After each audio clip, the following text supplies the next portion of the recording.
자, 그래서 1분기 성장률을 봐보세요.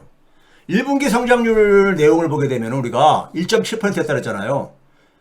수출 부분, 이 순수출 부분이 순수출 부분이 1.1%가 했어요.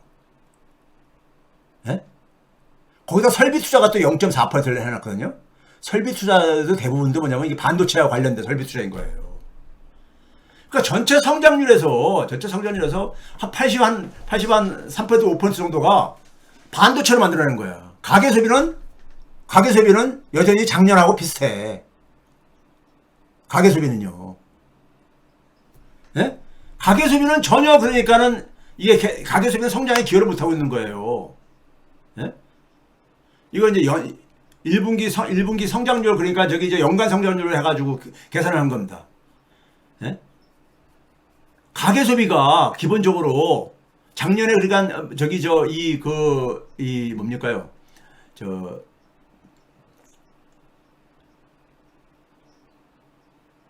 이 연평균 증가율. 이건 성장률이 아니라요.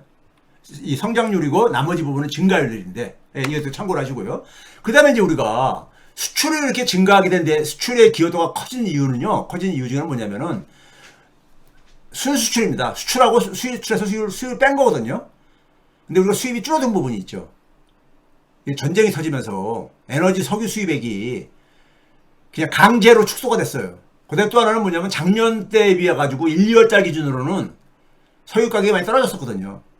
이 두 가지가 같이 작용하면서 에너지 수입액하고 석유 수입액이 다 하락했어요. 작년도 1분기에 대비해 가지고. 네? 그 결과로 이게 오히려 역설적으로 뭡니까요? 그 성장률에 기여를 하게 된 거야. 그런데 앞으로 이제 에너지와 석유의 공급이 그러니까 좀 이제 이게 좀 원활해지게 되면은 근데 문제는 뭡니까요? 가격은 또 이제 폭등을 했잖아요. 그래서 1분기 같은 이런 효과는 오래 갈 수가 없다는 얘기예요. 자, 그 다음에 건설 투자가 좀 회복됐다고 했었어요. 기저 효과입니다. 1분기 기준으로 지난 그러니까 7년간 건설 투자액을 봐보세요.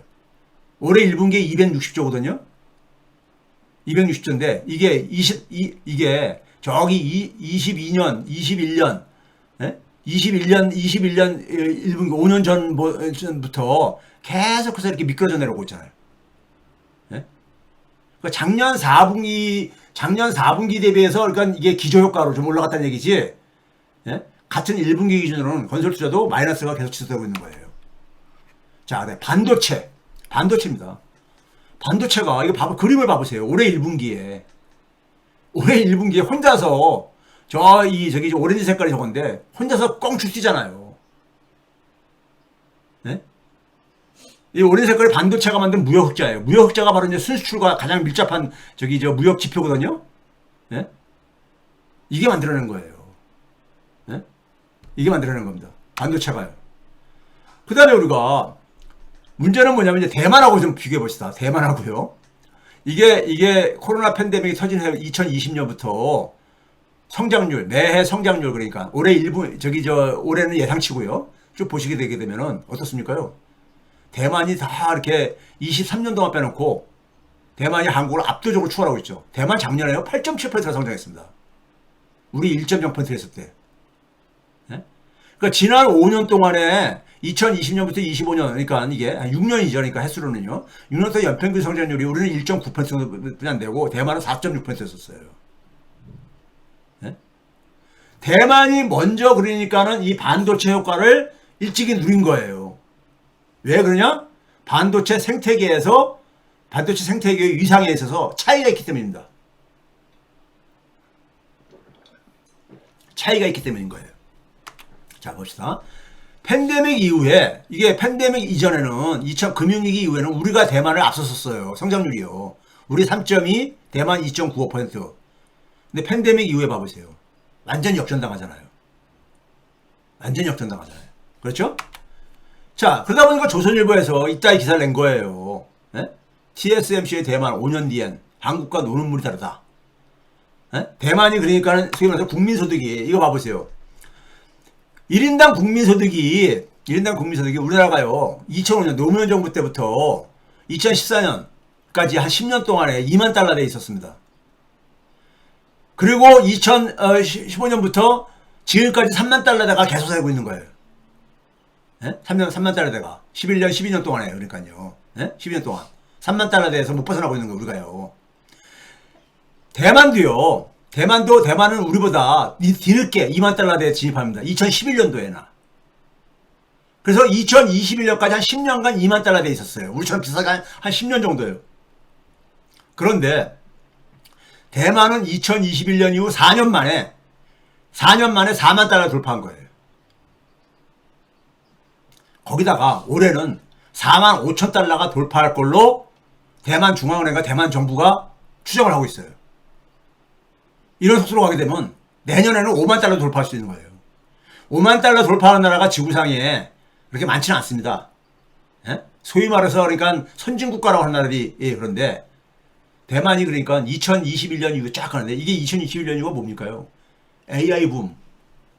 소위 말해서 디지털 붐과 코로나 팬데믹 이후에 디지털 붐과 그다음에 저거예요. AI 붐. 이게 연결되면서 대만이 이걸 본 거예요. 우리는 지금 뒤늦게 지금 거의 탑승한 거고요.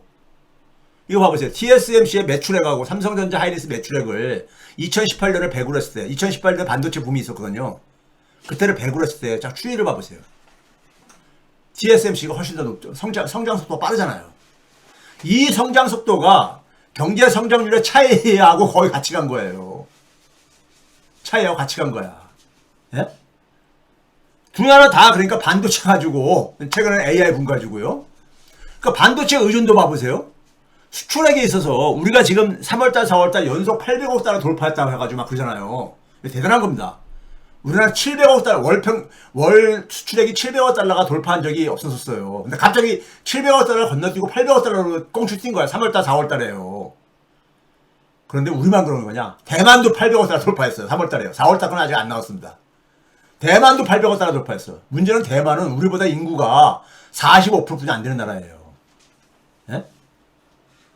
이런 속도로 가다가는 대만한테도 잘못하면 추월을 당할 수 있어요. 우리가 일본을 추월한다는데 일본은 있잖아요. 아직도 700억 달러 돌파 못하고 있습니다. 월 평균으로요. 예? 그러니까 최근만 보게 되면 한국과 대만 모두 일본을 추월하고 있어요. 예. 일본은 반도체에서 별로 그렇게 제입을 게 없잖아요. 예? AI 붐의 속에서요. 그러니까 수출액에서 그러니까 반도체 이 수출 비중이 한국이나 대만이나 다 한 38% 정도 차이예요. 그러니까 반도체에 대한 의존도가 절대적인 나라인 거야, 둘 다. 둘 다 절대적으로요. 예? 이렇게 돌아가고 있는 겁니다. 돌아가고 있는 거예요. 자, 그러면 이제 그런 상황, 이런 상황 속에서 비슷한데, 그러니까 수출 추격도 그러니까는 우리나라가 보게 되면 뭡니까? 한국 대비 수출의 비중이 보게 되면요. 작년도부터 90% 딱 대만의 수출액이 우리나라 수출의 90% 정도까지 추격해가고 있어요, 지금요. 인구는 45%뿐이 안 되는데 수출은 90% 수준까지 추격하고 있어요.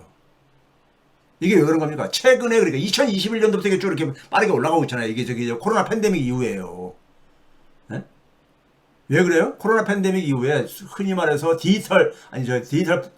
플랫폼 기업들이 재미를 보고 그 이후에는 그러니까는 AI 붐이 일어나면서 네? AI 붐에서 가장 혜택을 본 기업이 TSMC 같은 기업이니까요.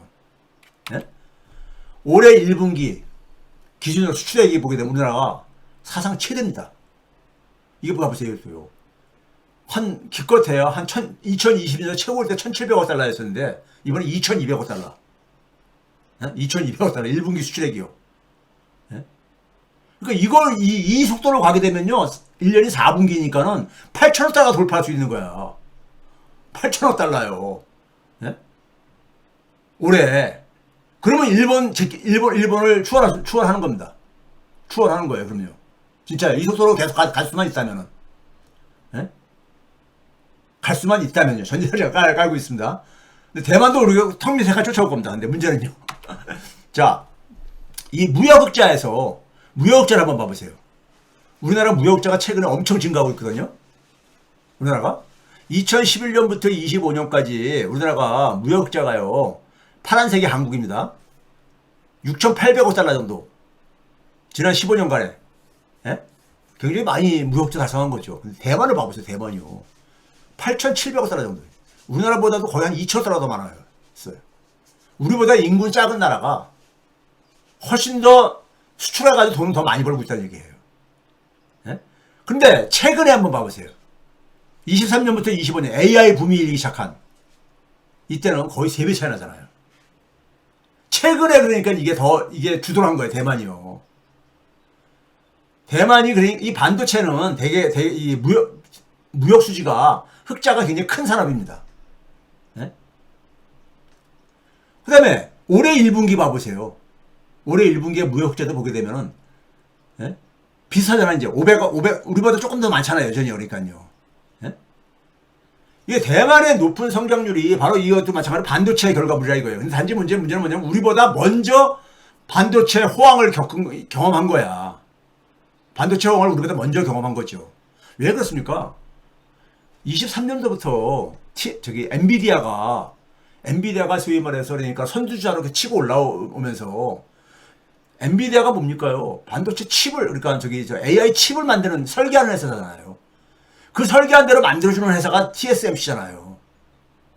그러니까 그 혜택을 고스란히 본 게 대만이죠. 대만인 거야. 그러다가 AI 붐이 확산되면서 그 다음에 어디로 갔습니까요? AI는 기본적으로 컴퓨팅 파워드가 아니라 데이터 센터 건설로 말이게 경쟁적으로 나갔잖아요. 무한 경쟁으로요. 그 혜택을 본 게 바로 우리나라 메모리 반도체인 거고요. 뒤늦게 이제 그러니까 우리나라에 반도체 붐이 일어난 거예요. 그래서요. 작년 3분기 이후부터요. 예? 그러니까 올해 우리나라 1분기에 무역흑자가 한번 봐보세요. 과거 지난 한 5년 동안에 무역흑자하고 비교가 안 되죠. 비교가 안 되잖아. 이게 왜 그런 겁니까요? 이게 반도체 특성에서 비롯되는 거예요. 반도체요. 예? 반도체가. 우리나라가 연 기준으로도요, 무역 흑자가 500억 달러 넘은 해는 한국 무역 역사상에서 6년뿐이 없었어요. 근데 올해는 1분기 만에, 한 분기 만에 500억 달러 넘었어. 이게 바로 성장률에 반영된 거고요. 순수출이 바로 이 무역 흑자하고 거의 연동되거든요. 네? 이거 봐보세요. 매출액하고 영업이익, 삼성전자에 보게 되면은 작년 3분기부터 이렇게 올라가기 시작하잖아요. 삼성전자. 문제는요, 올해 1분기에 반도체만이 매출액이 한 82조 원 정도 였었는데, 예? 그리고 영업이익 한 54조 원 나왔잖아요. 이게 계속 유지가 될 수 있느냐, 이 속도가. 예? 이 절대적인 수치는 매출액과 영업이익은 유지가 된다 하더라도 증가율이 중요한 겁니다. 왜? 증가율이 그 이전보다 계속 더 증가를 해야지만 성장한다는 얘기니까. 예? 이게 꺾이면은요, 이 증가율이 꺾이면은, 그다음부터는 그러니까 시장에서 그러니까는 외면받기 시작합니다. 다른 쪽으로 시선이 돌아가지는 거죠. 더 빠르게 성장하는 기업들로. 돈들이. 예? 더 빠르게 성장하는 기업들로. 예? 빠르게 성장하는 기업들이 돈을 많이 벌는 거니까요. 그래서 참고를 하세요. SK하이닉스도 마찬가지입니다. 올해 1분기에 엄청, 지난 4분기도 많이 올라갔지만은, SK하이닉스는 먼저 올라가죠. 먼저 삼성전자보다도요. 근데 올해 1분기에도 SK하이닉스도 엄청 올라간 겁니다. 이게 기울기로 한번 봐보세요. 근데 문제는 2분기 때도 이게 이 속도가 유지가 됐겠는가? 이겁니다. 자, 그 결과가 이거하고 그러니까 코스피 붐하고 똑같습니다. 가는 게. 예? 이 두 개 회사의 매출액과 영업이익의 추이하고 코스피의 흐름하고 똑같았었어요. 똑같아요. 문제는 이 증가율이 지속될 수 있느냐? 그거는 쉽지 않죠. 증가율이 지속된다는 건요. 예? 엔비디아가 작년도 그러니까 11월 달 발표된 그러니까 굉장히 좋게 나왔음에도 불구하고 시장에서는 그러니까 외면받은 이유가 구글의 제미나이 충격도 있었지만은 증가율이 떨어졌기 때문인 겁니다. 증가율이요. 최근에는 거기다가 이 구글한테 계속 압박을 받고 있죠. 구글한테 저러다 추월당하겠어요. 자, 어찌됐든 간에 5월 전부터 이제 우리가 코스피 붐이 시작된 배경이 바로 이거라는 얘기 여러 번 했죠. 근데 이거 봐보세요. TSMC하고 우리나라 삼성전자하고 하이닉스 매출액을 합한 거하고 22년도를 배구를 했어요. 22년이 그러니까는 이 22년 연말에 GPT가 나오잖아요. 챗 GPT가요.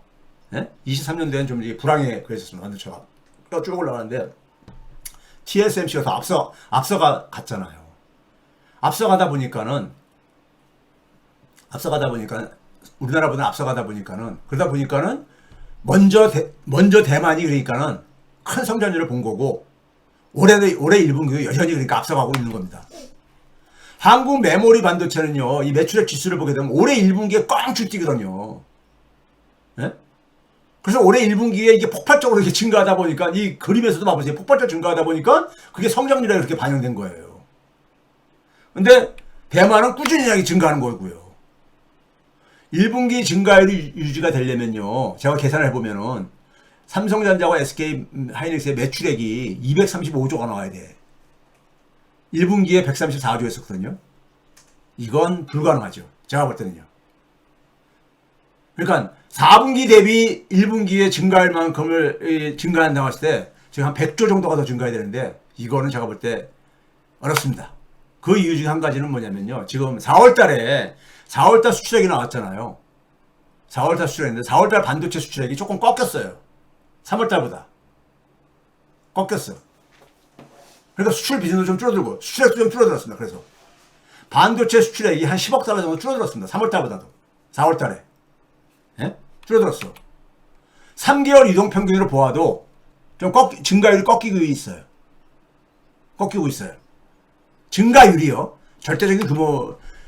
자, 그런 점에서 팬데믹 이후에 대만 성장률하고 한국 성장률하고 차이가 뭐냐 딱 봤을 때요. 맨 끝에 오른쪽만 봐보세요.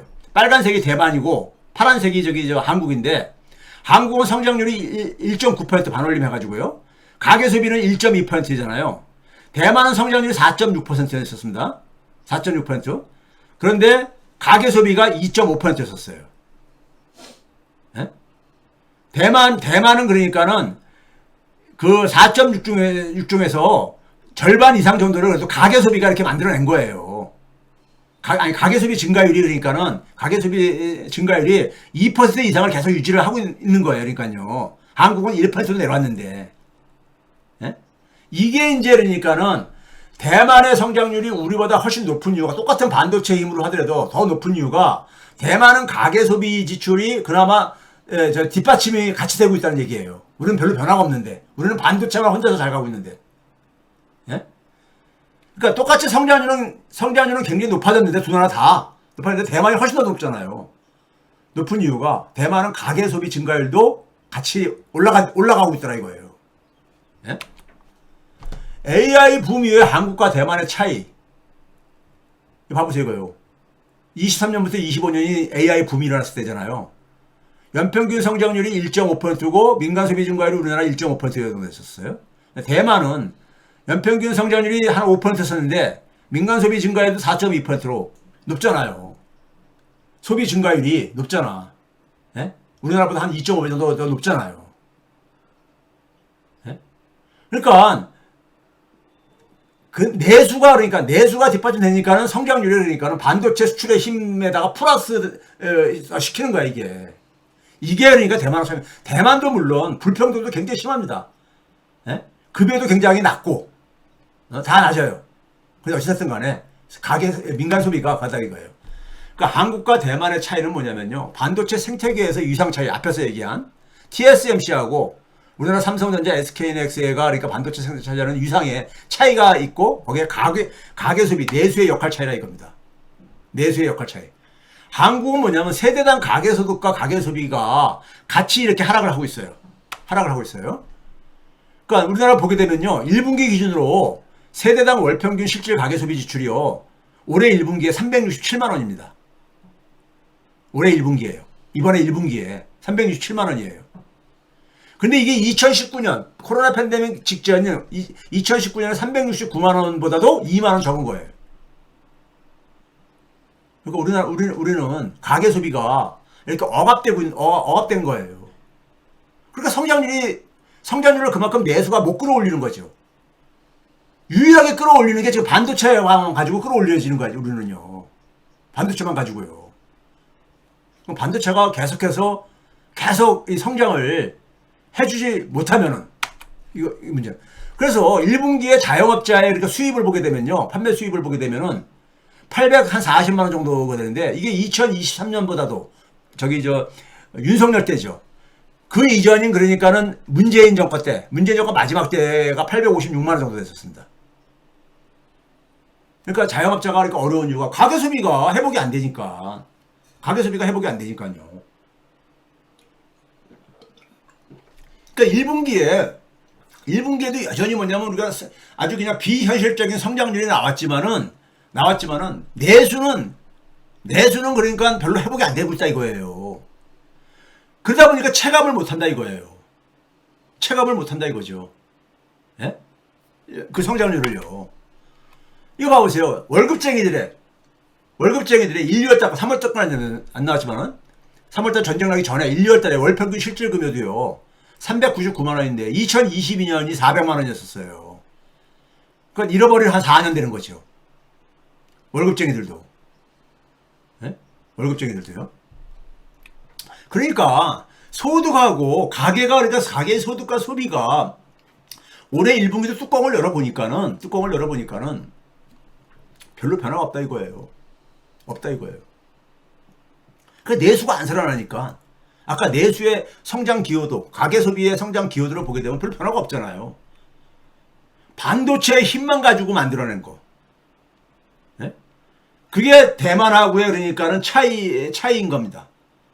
대만과 한국 둘 다 그러니까 반도체 힘으로 상당히 끌어올리는데 대만이 더 많이 끌어올리는 것도 있지만은 대만은 내수도 같이 그러니까는 기여를 했다 이겁니다.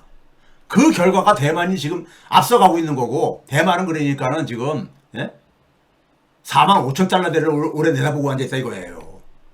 예? 자, 거기다가 임시 일용직의 실제로 월평균 급여를 보게 되면 끔찍합니다. 올해 1분기에 1, 2월 달을 보게 되면요. 150만 원이 안 돼요. 이게 언제 거냐? 2013년 박근혜 정권 첫 해죠. 그때랑 같잖아요. 이게 보니까 잃어버린 14년이야. 잃어버린 14년이에요. 대통령님이 공정수당을 제기한 배경이 바로 여기 있습니다. 자, 뒤에서 좀 얘기할게요. 공정수당 평가는요. 예? 비정규직은 그러니까 지금 최악의 상황을 지금 보내고 있는 거예요. 예? 최악의 상황을. 대개 이 저소득층들이 소비 성향이 높잖아요. 이 사람들이 이 돈 가지고 어떻게 저축을 하겠습니까? 돈 다 써야 되는 사람들이죠. 쓸 돈도 부족하죠. 예? 적자죠, 적자가게. 예? 이게 뭡니까요? 2013년하고 지금하고 그러니까 같다는 게, 이게. 수입이요. 예? 오죽 그러니까 공정수당이 최근에 제기된 게 바로 그 배경이라 이겁니다. 예? 이건 끔찍한 겁니다. 이런 나라에서 저는 참고 사는 국민들이 참 대단한 것 같아. 대단한 것 같아. 예? 대만이 그러니까 우리가 흔히 이제 그런 얘기 합니다. 대만을 좀 이제 여행 가거나 대만에 대만 노동자들 굉장히 월급 낮아요, 교수님. 맞아요, 낮아요. 이게 대만 달러로 간 겁니다. 대만 달러로요. 대만 달러가 우리나라하고 한 46원 정도 됩니까? 대만 달러가? 하여간 그랬을 때 보게 되면은 25년 기준으로 226만 원 정도 안 돼. 평균이요. 월 평균. 예? 그러니까 우리보다 굉장히 낮지요. 낮은데 얘네들은 그나마 저동안 이렇게 증가해 왔어. 증가해 오고 있는 거야. 조금씩이라도. 예? 증가해 오고 있는 거. 우리는 멈춘 대신에. 예? 거기다 또 한 가지 뭐냐면요. 우리나라 봐보세요. 우리나라는 고용노동자 월평균 실질급여가 제가 그랬어요. 작년도 361만 원인데 이게 그 10년 전이 358만 원하고 거의 지난 10년 동안 변화가 없잖아. 우리는요. 우리는 변화가 없잖아. 네? 또 한 가지는 그러면 대만은 저렇게 적은 거 가지고 어떻게 사냐 했을 때 물가가 굉장히 큰 차이가 있습니다. 한국은 지난 10년 동안에 한 23% 올랐어요. 소비자 물가가. 대만은 한 16%뿐이 안 올랐고요. 예? 일단 대만이 인플레율이 낮다는 거. 특히 식료품 물가. 저소득층한테는 식료품 물가가 특히 중요하잖아요. 식료품 물가 상승률이 지난 10년 동안에 한국은 45%, 대만은 한 31%. 예? 그러니까 이 물가라도 좀 낮아야지, 물가 부담이라도 좀 적어야지만이 서민들은 그래도 견딜 수가 있는 거라고요. 예? 그리고 소득이 조금씩이라도 계속 올라가는 거하고, 그러니까 소비도 우리가 증가하죠. 소비도 증가하는 거야. 예? 우리보다 가계부채는, 여기도 가계부채 큰 나라지만 가계부채 우리보다 저는 크진 않고요.